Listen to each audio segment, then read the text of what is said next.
Hi, my name's Phil. I like talking about politics, and in another Corona Diaries, I'm just going to discuss what my direct observations are of how the UK is getting on with the coronavirus lockdown. But first, if you'd like to be notified of daily news and politics, then please subscribe to the channel and click the bell notification icon.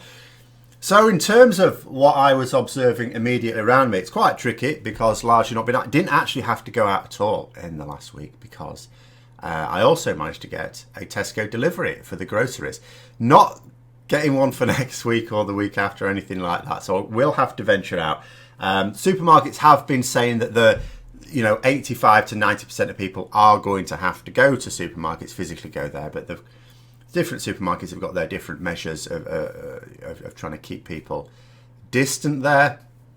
But I mean, this is the sort of thing really for which some people are sort of using face masks and all things like that. Obviously, we probably need to get to a position at some point where the government is saying, well, when you go out, you will be wearing these things. Not so much to prevent yourself contracting it, because for that you need the full face cover. But more if you have it inadvertently from not infecting others. There was a simulation this week showing how a cough in a supermarket could get right over the other aisle because of the droplets hanging in the air for several minutes more than potentially people thought would have been possible. And even just talking to someone, there's the potential there as well. But in slightly lighter news, we were noting when the lockdown began, a couple of weeks ago, there was a report in some village somewhere of goats reclaiming the streets. You just saw goats in the streets and then around people's houses. There's been rather different forms of wildlife in the last week. So there was a village where a Dalek was patrolling the streets, ordering people to stay in their houses. And also someone was telling me on Twitter that apparently in the absence of restaurant food in the bins, rats have been making their way more to sort of, housing areas. So it may well be that you've got a lot more rats around your homes than would otherwise have been the case. I have to say I haven't noticed anything myself around here. Maybe this is going to affect more, houses sort of maybe on the outskirts of towns or places where you might get more restaurants. They're hardly likely to have travelled like 10 miles out or something like that. But that's another issue. That's an issue that potentially some people are dealing with as well. Now, in terms of what has been going on politically, there was the clap for the NHS again last night. So, applauding the NHS, which is fine. I mean, the thing is, I've had my say on that before. It's not helping. I don't mind the sentiment.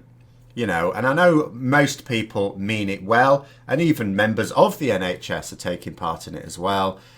But what I find galling is the fact that it is being used as a distraction from the fact that the government are not supplying the NHS with what they need. Actual NHS groups are all responding to this by saying, yeah, thanks very much, but what we need is PPE. But last night, I heard it around here. And I heard the odd firework going off as well. Fireworks. I had to note on Twitter. So, maybe what's happened around here is people have realised that clapping isn't actually helping the NHS. So what they've decided to do is to try and set fire to the sky instead, because that helps. But, it's...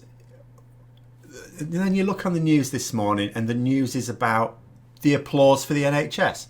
One newspaper even has it as their front page. It's even on the BBC News, and you're thinking, you could have written about the fact that the NHS are still being denied the PPE they need. And I talked about that earlier today. I won't go over that again. There was a dumb as hell Tory MP. Couldn't believe this. And I noted this on Twitter. It was via Twitter. So this is an MP by the name of Jack Lopresti. Not familiar with him myself. But you'll notice, look at this. He's got in his name the hashtag Stay Home Save Lives. Hashtag Stay Home Save Lives. Nice one. Then he says, today I wrote to the Secretary of State and also sent a copy of this letter to Secretary of State, blah, blah, blah, is writing to cabinet ministers to ask the government to consider opening church doors on Easter Sunday for private prayer. Now, we've had this situation in America, haven't we? Where states are sort of saying, look, you know, don't go out, don't go indoors to crowded places with people from lots of other households. And yet people have been cramming into churches. And do you know what I found particularly ironic about this whole situation? As someone who's religious myself. We've just had this week Passover. Passover literally commemorates a time when the faithful locked themselves into their households to avoid an invisible killer. That is what Passover is. And then there's these morons in the US and this guy in the UK saying we should actually get out of our houses and cram ourselves with people with lots of different households all into a little space. And also, as I had to say on Twitter, I don't think he understands what the word private means, because private prayer, surely that's what you do at home in your own little room, not in amongst a load of strangers, or even if they're not strangers, people from other households. Absolutely ridiculous. It was turned down flat, you'll be pleased to hear. We are not quite as insane on that front in this country as in America. I mean, it's apples and oranges, isn't it, sometimes? There are things we're doing in this country that are utterly insane that America never would, and there are things that America are doing which are utterly insane that we never would. You know, it's almost like the UK and the US are competing for insanity bingo, trying to come up with the most ludicrous things we can do. But this, at least, was one that we didn't do. And then finally, I suppose, well, from the media's point of view, the big news this week is the fact that Boris Johnson, the Prime Minister, is out of intensive care now. So that's good news. That is fantastic news, very genuinely, which basically means his status has been you know, redesignated as arsehole again. You can start calling him an arsehole because he was arsehole before. He was just an arsehole that was at death's door, potentially. It was in intensive care. And I know people were talking it down. Ministers were talking it down. Oh, he's a battler. And the word I am actually going to say this in defence of the people who said that. So there was an awful lot of talk about, you know, like the likes of David Cameron said, oh, Boris Johnson will pull through this. I saw him on the tennis courts and he was always belligerent type thing. And people were saying, don't be stupid. You know, that sort of bullishness doesn't help you fight something like this.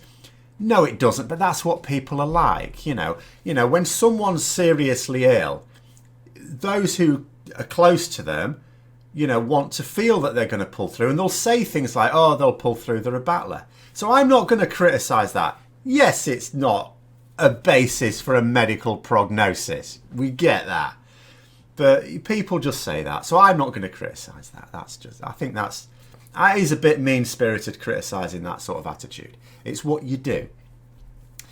But what I am going to criticise is his father's statement when he said, so Prime Minister's father, Stanley Johnson, said that his son almost took one for the team. No, he didn't. On no level did he almost take one. First of all, look at the phrase taking one for the team means that you sacrifice yourself for the benefit of the team. Boris Johnson didn't do that. He potentially sacrificed himself for nothing. What good would it have done anyone else if he'd have succumbed? No good to anyone. Not anyone at all. It hasn't done anything. You know, people talked about the fact that, oh, this proves that it's, you know, that it affects anyone, rich or poor. It's the great leveller. No, it's not the great leveller.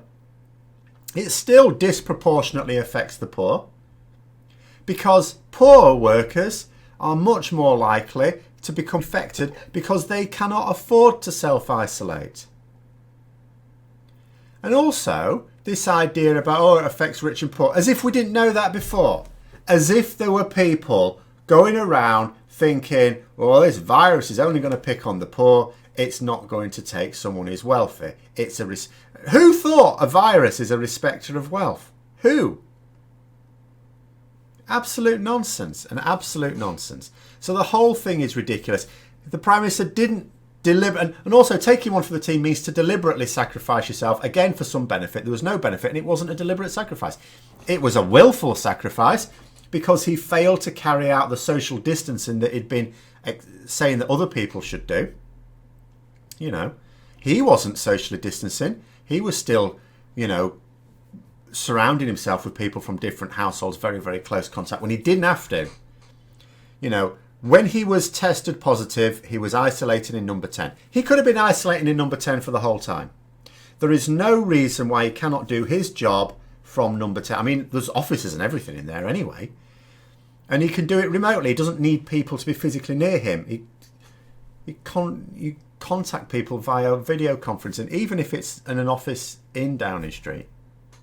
You know, the job of, or indeed any minister, is really easy to do in isolation. The fact that he didn't meant that he was willfully increasing his risk of contracting it, and obviously he did, and also passing it on to others. And yet it's been celebrated in the news media. Oh, isn't it fantastic? One newspaper said, oh, it really is a Good Friday. Hilarious. No, it's not, because nearly 1,000 more people died yesterday. And do you know what? Nearly 1,000 people are going to die again today. And we actually have to hope it doesn't actually hit that 3 or 4 figure number, I should say, in this particular case. But, you know, so, no. It is good news that he's got better. Like, it'd be good news for the many hundreds of other people that I'm hoping have shown improvement over the last 24 hours as well. And yes, as I've said before, he's particularly important. He is the Prime Minister. But he didn't take one for the team. In fact, if anything, he's actually screwed the team by his failure to respond early enough. But anyway, started off light-hearted for a moment, and then it all went serious. But those are my sort of observations, immediate as well as what seems to be going on around the country. Let me know your thoughts down below. Hope you found the video interesting. If you did, don't forget to click the like button. And if you'd like to support the channel further, then please also click the Patreon link for details. And until next time, I'll see you later.